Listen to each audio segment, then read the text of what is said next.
In this tutorial, we're going to take a look at how you can save your encoding queue in Adobe Media Encoder.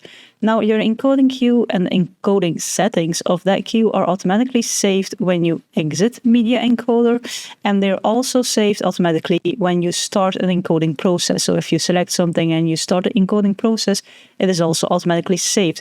But if you want to manually save the encoding queue, you can go to File and then choose Save Queue.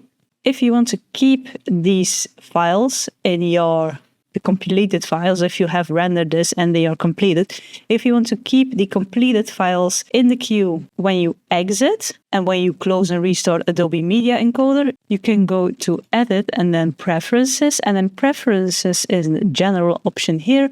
You can untick the Remove Completed Files from Queue on exit. This will keep your completed files in the queue even when you exit Adobe Media Encoder.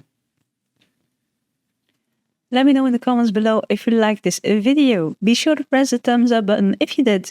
Press the subscribe button if you want to see more of my videos. I have new tutorials going live every week. And for now, thank you for watching my video. Stay creative, and I hope to see you in the next one.